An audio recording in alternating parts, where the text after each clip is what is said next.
In a dramatic twist set to echo through the halls of power, President Donald Trump is poised to sign an executive order this Thursday that will radically trim the size of the Department of Education, a decision confirmed by a reliable source to DailyMail.com. The announcement crackles with tension, inviting viewers to wonder what changes will ripple through the education system next. This decisive act marks the fulfillment of a major promise Trump made during his campaign. The White House's official fact sheet echoes his past declaration that the department was swarming with radicals, zealots, and Marxists.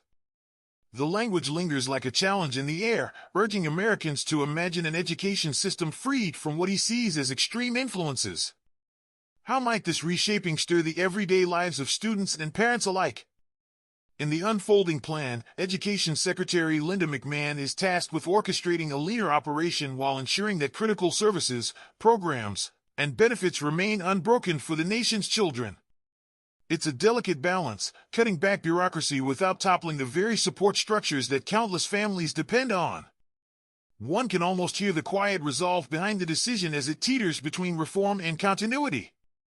The order goes further by insisting that any programs or initiatives still funded by the department must steer clear of promoting diversity, equity, and inclusion or any form of gender ideology. This directive is laid out in stark terms, as if drawing a clear line in the sand, and leaves observers questioning the future direction of federally funded education projects. The Trump administration paints a picture of a department mired in inefficiency over its 46-year existence. According to their argument, the Department of Education has sunk over $3 trillion into a system that, by their measure, hasn't boosted student achievement on standardized tests like the NAEP. The numbers throb like a warning drumbeat. Can billions be wasted without yielding the hope for progress? They also lambast a staggering $200 billion spent during the pandemic on remote learning subsidies, a sum they argue epitomizes a model that failed to stem the tide of learning loss. This fiscal narrative is charged with drama, as the echoes of misdirected funds spur both anger and disbelief among critics and supporters alike. The critique deepens as Trump points to the Biden administration, accusing it of squandering over $1 billion in grants aimed at entrenching radical ideas in schools. This charge is accompanied by a mention of a rewrite to Title XI that expanded the definition of sex discrimination to cover gender ideology, along with more than $226 million in grants dedicated to promoting gender identity topics. These figures, stark and imposing, stir up a potent mix of skepticism and fervor among audiences across the nation. During his campaign, Trump vowed to empower every parent with the freedom to choose from public, private, charter, or faith-based schools for their children. The time for universal school choice has come, he declared, promising to shift control back to the states and champion the rights of families.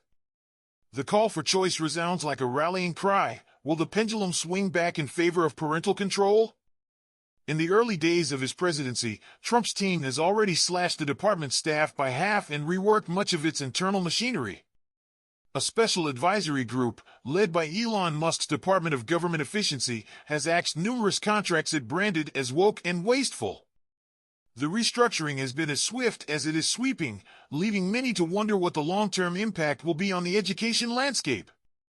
One dramatic casualty in this overhaul has been the Institute of Education Sciences, a key agency tasked with gathering data on the country's academic progress. While its main role is financial, distributing billions in federal funds to colleges and schools and managing the student loan portfolio, its absence raises critical questions about who will shoulder these responsibilities if the department is ultimately shuttered.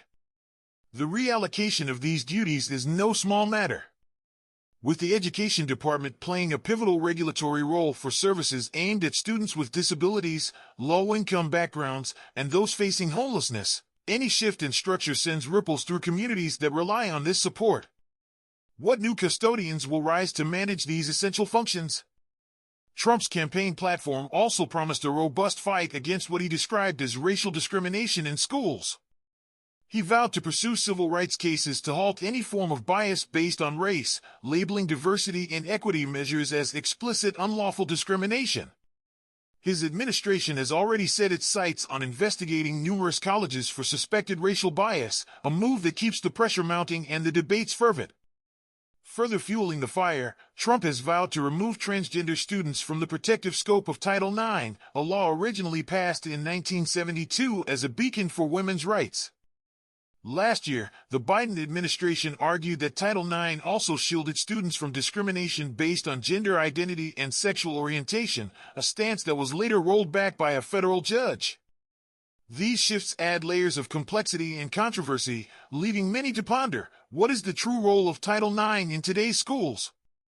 While the Education Department doesn't directly handle college accreditation, it does oversee the accrediting bodies that control access to federal aid for higher education institutions.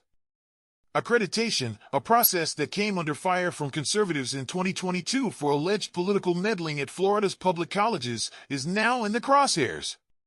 Trump has made clear his intention to fire radical left accreditors and invite new ones who pledge to uphold traditional American values while ousting what he terms as Marxist administrators. Such declarations send a jolt through the academic community. What will be the new standard for educational excellence? Though the Education Secretary holds the power to sever ties with individual accrediting agencies, the process is notoriously slow and rarely used. Under President Obama, there was an attempt to cancel accreditors for a now-defunct for-profit college chain, but that effort was blocked by the Trump administration. More recently, the Biden team terminated the Accrediting Council for Independent Colleges and Schools in 2022, adding yet another twist to an already tangled story. Much of the funding for K-12 schools flows through vast federal programs like Title I and the Individuals with Disabilities Education Act. These programs are lifelines for low-income schools, providing essential support such as extra teachers, social workers, and specialized services for students with disabilities. Trump's campaign called for these functions to be passed on to state control, yet details on how federal money will be managed in this new scheme remain elusive. The suspense lingers. Will states be able to pick up the slack without a detailed plan? Each of these changes, from staff cuts to policy overhauls, forms a complex tapestry of reform that is as controversial as it is bold. With each decision, the nation watches with bated breath, questioning not only the immediate impacts but also the future of an education system deeply intertwined with the American dream. What will be the next chapter in this unfolding drama?